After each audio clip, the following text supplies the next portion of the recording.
सभी प्यारे प्यारे बच्चों को नमस्कार। आज हम पढ़ेंगे भारत में मिट्टी का वर्गीकरण। भारत में कितने प्रकार की मिट्टी होती हैं और विशेषकर जलोढ़ मिट्टी के विशेषताएं भी जानेंगे। भारत में मिट्टियों का वर्गीकरण। पहला है जलोढ़ मिट्टी। यह अत्यंत महत्वपूर्ण मिट्टी है। भारत के काफ़ी बड़े क्षेत्रों में यह मिट्टी पाई जाती है। इसके अंतर्गत 40% भाग सम्मिलित है। वास्तव में संपूर्ण उत्तरी मैदान में यह मिट्टी पाई जाती है। यह मिट्टी हिमालय से निकलने वाली 3 बड़ी नदियाँ सतलुज, गंगा तथा ब्रह्मपुत्र और उनकी सहायक नदियों द्वारा बहाकर लाई गई है और उत्तरी मैदान में जमा की गई है। संपूर्ण उत्तरी मैदान के अतिरिक्त यह मृदाएँ एक संकरे गलियारे के द्वारा राजस्थान और गुजरात तक हैं तथा महानदी गोदावरी, कृष्णा और कावेरी नदियों के डेल्टा तक फैली हैं। हजारों वर्षों तक सैकड़ों किलोमीटर की दूरी तय करते हुए नदियों ने अपनी मुहानों पर मिट्टी के बहुत बारीक कणों को जमा किया है। मिट्टी के इन बारीक कणों को जलोढ़क कहते हैं। जलोढ़ मिट्टियाँ सामान्यतः सबसे अधिक उपजाऊ होती हैं। जलोढ़ मिट्टी क्योंकि वो नदियों द्वारा लाई जाती हैं और नदियाँ छोटे छोटे नालों से होकर के और विभिन्न क्षेत्रों से, छोटी छोटी नालाएँ जो हैं, नाला विभिन्न क्षेत्र से होकर के और बड़ी बड़ी नदियों में शामिल होती हैं। इसके वजह से उसमें जो पोषक तत्व है बड़ी बड़ी नदियों में सम्मिलित हो जाता है और वह पोषक तत्व नदियों में सम्मिलित होता है और जब नदियों का पानी कम होता है तब जब वह खुला मैदान हो जाता है तो उसमें फसल उगाने से वह बहुत उपजाऊ होता है। विशेषता है इस मिट्टी में विभिन्न मात्रा में रेत, गाद तथा मृत्तिका चाक मिट्टी मिली होती है। यह मिट्टी सबसे अधिक उपजाऊ होती है। क्या होती है? सबसे अधिक उपजाऊ होती है। इस मृदा में साधारणतया पोटास, फास्फोरिक अम्ल तथा चूना पर्याप्त मात्रा में होता है। जो फसलों के लिए आवश्यक तत्व है उसमें भरपूर मात्रा में सम्मिलित होता है। इसमें कुएं खोदना और नहरें निकालना सरल होता है क्योंकि ये जो मिट्टी होता है ठोस नहीं होता है, इसमें चट्टानें नहीं होती, इसमें बोल्डर नहीं होता, इसलिए इसमें कुआं खोदना और नहरें निकालना सरल होता है। अतः यह कृषि के लिए बहुत ही उपयोगी है। काली मिट्टी। इस मिट्टी का रंग काला है इसलिए इसे काली मिट्टी कहते हैं। अतः इसे काली मिट्टी कहते हैं। इस मिट्टी का निर्माण लावा के प्रवाह से हुआ है।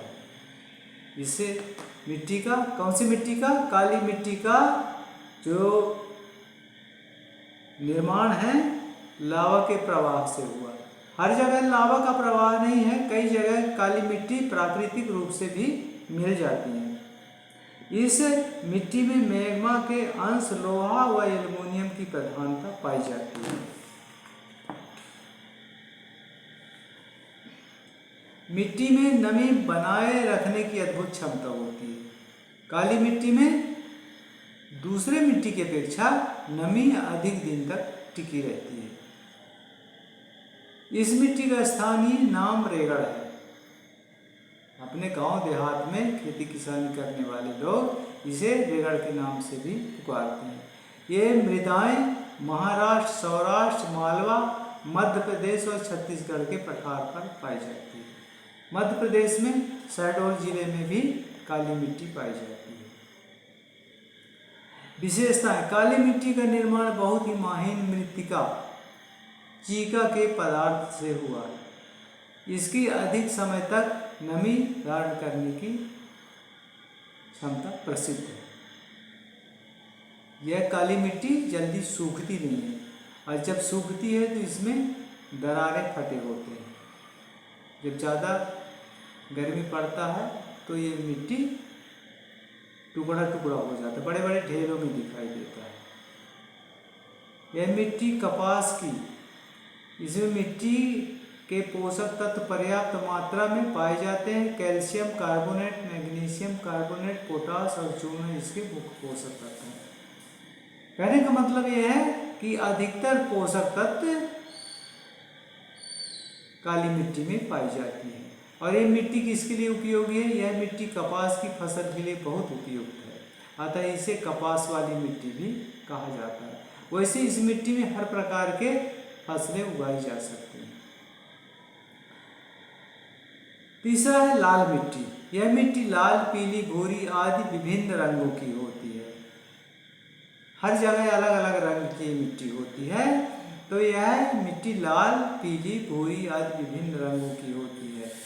यह काली मिट्टी से कम उपजाऊ होती है, कम उपजाऊ मिट्टी है। इस प्रकार की मिट्टी अधिकतर प्रायद्वीप भारत में पाई जाती है। प्रायद्वीपीय स्थान जो होते हैं वहाँ पर भारत में पाई जाती है। मृदा दक्कन पठार के पूर्वी और दक्षिणी हिस्सों में कम वर्षा वाले भागों में विकसित हुई है। ये उड़ीसा, छत्तीसगढ़, मध्य गंगा मैदान के दक्षिणी छोर पर, पश्चिमी घाट के पहाड़ी क्षेत्र पर भी पाई जाती है। इस मिट्टी में फास्फोरिक अम्ल, नाइट्रोजन तथा जैविक पदार्थों की कमी होती है। यह लाल मिट्टी के लक्षण हैं।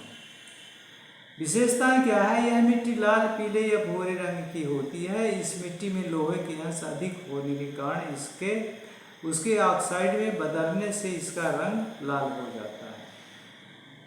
लाल रंग क्यों होता है? ऑक्साइड में बदलने से इसका रंग लाल हो जाता है। दूसरा है इसका विकास प्राचीन क्रिस्टलीय शैलों से हुआ। तीसरा है गहरे निम्न भूभागों में यह दोमट तथा उच्च भूमियों पर असंगठित कंकड़ों के समान है। यह मुरुम टाइप का जो मिट्टी होता है जिसको रोड में पहले बिछाने का काम करते हैं, तो यह मिट्टी उस प्रकार की होती है। गहरे निम्न भूभागों में यह दोमट है तथा उच्च भूमियों पर असंगठित कंकड़ों के समान है। छोटे छोटे कंकड़ रहते हैं, रेता मिला रहता है। लाल मिट्टी में फास्फोरिक अम्ल, जैविक पदार्थों तथा नाइट्रोजन पदार्थों की कमी होती है। अब आता है चौथी प्रकार की मिट्टी है लेटेराइट मिट्टी। यह कम उपजाऊ है। यह घास और झाड़ियों के मैदान होने के लिए उपयुक्त है। लेटेराइट मिट्टी में खेती करने की गुंजाइश कम होता है और खेती होता है तो कम पानी वाली फसल होते हैं। यह मिट्टी दक्षिण पश्चिम मानसून द्वारा कच्छ के रण की ओर उड़कर भारत के पश्चिमी शुष्क, अब ये आता है पांचवा मरुस्थलीय मिट्टी। यह मिट्टी दक्षिण पश्चिम मानसून द्वारा कच्छ के रण की ओर से उड़कर भारत के पश्चिम शुष्क प्रदेश में जमा हुई है। इस प्रकार की मिट्टी शुष्क प्रदेशों में विशेषकर पश्चिमी राजस्थान, गुजरात, दक्षिणी पंजाब, दक्षिणी हरियाणा और पश्चिमी उत्तर प्रदेश में मिलती है। मरुस्थलीय मिट्टी रेतीली मिट्टी होती है। इतनी हल्की होती है कि वह हवा के झकोरों से एक स्थान से दूसरे स्थान में पहुंच जाती है। विशेषता है यह मिट्टी लाल से लेकर भूरे तक विभिन्न रंगों में पाई जाती है। यह बालू प्रधान मिट्टी है जिसमें बालू के कण छोटे और मोटे दोनों प्रकार के हो सकते हैं।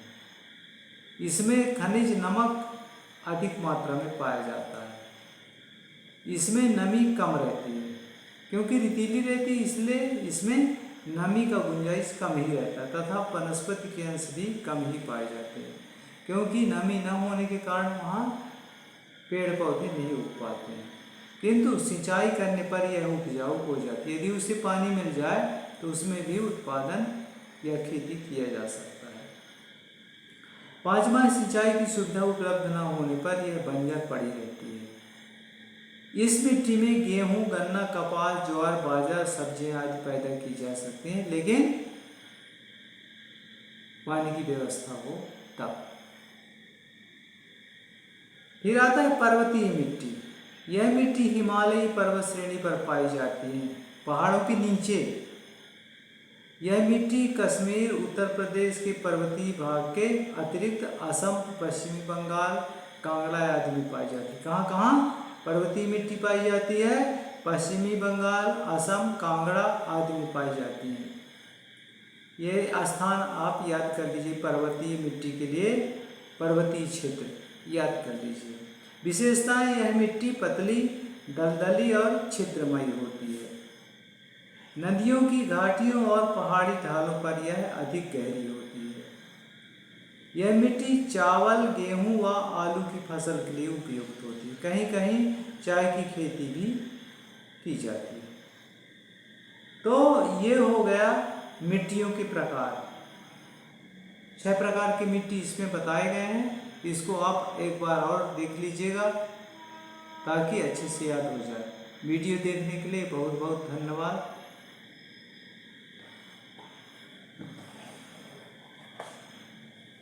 Thank you.